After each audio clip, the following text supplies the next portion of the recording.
Hi guys! ఈరోజు news కనుక చూసుకుంటే మనం ఏపీడీఎస్సీ 2025కి సంబంధించి ఒక క్లారిటీ అయితే వస్తది. ఆ రిజర్వేషన్‌తో చేపట్టిన మొదటి నియామకాలు డీఎస్సీవే అనేసి కన్వీనర్ వెంకటకృష్ణారెడ్డి తెలిపారు. నేరుగా జరిపే నియామాలకు జీవో 77 ప్రకారం హారిజాంటల్ రిజర్వేషన్ విధానాన్ని అమలు చేస్తూ రాష్ట్రంలో చేపట్టిన మొదటి నియామకాలు డీఎస్సీవే అని కన్వీనర్ వెంకటకృష్ణారెడ్డి ఓ ప్రకటనలో తెలిపారు. ఈ రిజర్వేషన్ అమలు ఎలా అనేసి ఇక్కడ క్లియర్‌గా ఇచ్చారు. డైరెక్ట్ నియామకాల్లో మహిళలు, దివ్యాంగులు, మాజీ సైనికులు, ఇంకా క్రీడాకారులకు హారిజాంటల్ రిజర్వేషన్ అమలు. సాధారణ పరిపాలన జీవో 77ను గత ప్రభుత్వం 2023లో జారీ చేసింది. దీని ప్రకారం మొదట మెరిట్ ఆధారంగా, రెండో దశలో ఎస్సీ, ఎస్టీ, బీసీ, ఈడబ్ల్యూఎస్ రిజర్వేషన్లు, మూడో దశలో హారిజాంటల్ రిజర్వేషన్లు అమలు చేస్తారు. ప్రతిభావంతులైన క్రీడాకారులకు డైరెక్ట్ నియామకాల్లో పోటీ పరీక్ష లేకుండా 3% హారిజాంటల్ రిజర్వేషన్ అమలు చేసేందుకు ప్రభుత్వం మరో జీవో 47 ఇచ్చింది. ఈ ఉత్తర్వుల ప్రకారం 16,347 పోస్టుల్లో 3% అంటే 421 పోస్టులు వచ్చేసి క్రీడాకారుల కోసం కేటాయించాం.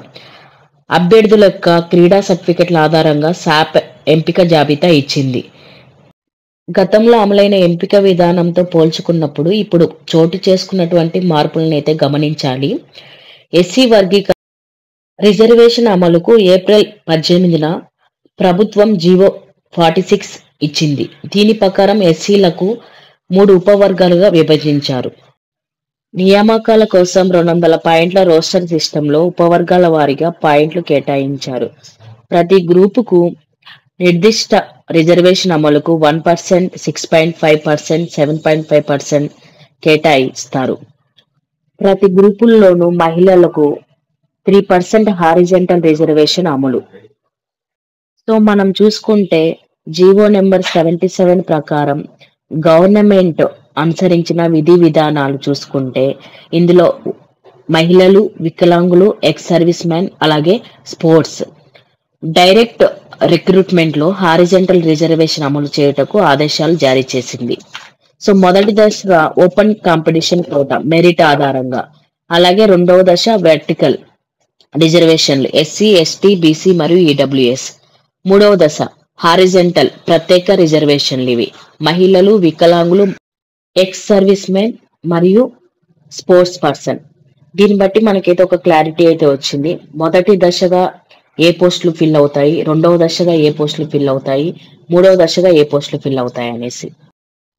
క్యాండిడేట్ యొక్క పర్సనల్ లాగిన్ లో ప్రింట్ అప్లికేషన్ ఆప్షన్ అయితే చూపిస్తుంది. ఎవరైనా ఇంకా ప్రింట్ అప్లికేషన్ తీసుకోకుంటే ప్రింట్ అప్లికేషన్ చూడండి. అలాగే మీ యొక్క పోస్ట్ ప్రిఫరెన్సెస్ కూడా అక్కడే చూపిస్తుంది. ప్రీవియస్ గా మనం సెలెక్ట్ చేసుకున్న పోస్ట్ ప్రిఫరెన్సెస్ ఇవైతే కొంతమందికి చేంజ్ అయ్యాయి ప్రిఫరెన్సెస్. ఇంతకుముందు మనము 5, 6 అలా సెలెక్ట్ చేసుకొని ఉంటే ఇప్పుడు 1 or 2 చూపించడం జరుగుతుంది. ఒకసారి చెక్ చేసుకోండి అది కూడా. Thank you guys.